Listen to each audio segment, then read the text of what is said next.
Welcome to Kenton's videos. Enjoy the video. You start right now by confirming your iPhone model and iOS version so you know which battery firmware applies.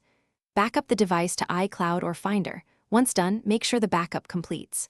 Charge to over 20% or plug in a light. This prevents shutdown during diagnostics. Gather tools, a pentalobe screwdriver and a spudger. These first steps avoid data loss and allow safe disassembly. Do not proceed until backup and charge are verified.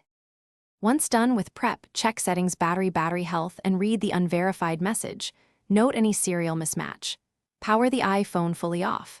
Remove the display gently, work slowly to avoid tearing flex cables, and disconnect the battery connector.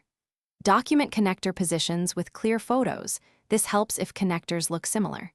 Install a genuine or correctly matched replacement battery, seat it fully, reconnect the battery and display. Then torque screws to original positions before reassembly, so the device recognizes the new component.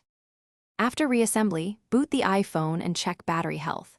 A correct install and calibration should show verified status. To calibrate, charge uninterrupted to 100%, then use the phone until it shuts down and recharge to 100% again.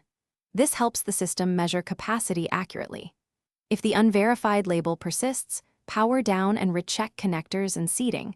Once connectors are confirmed, consider reflash options if you have tools, or take it to Apple-authorized service. This single troubleshooting step resolves most recognition errors.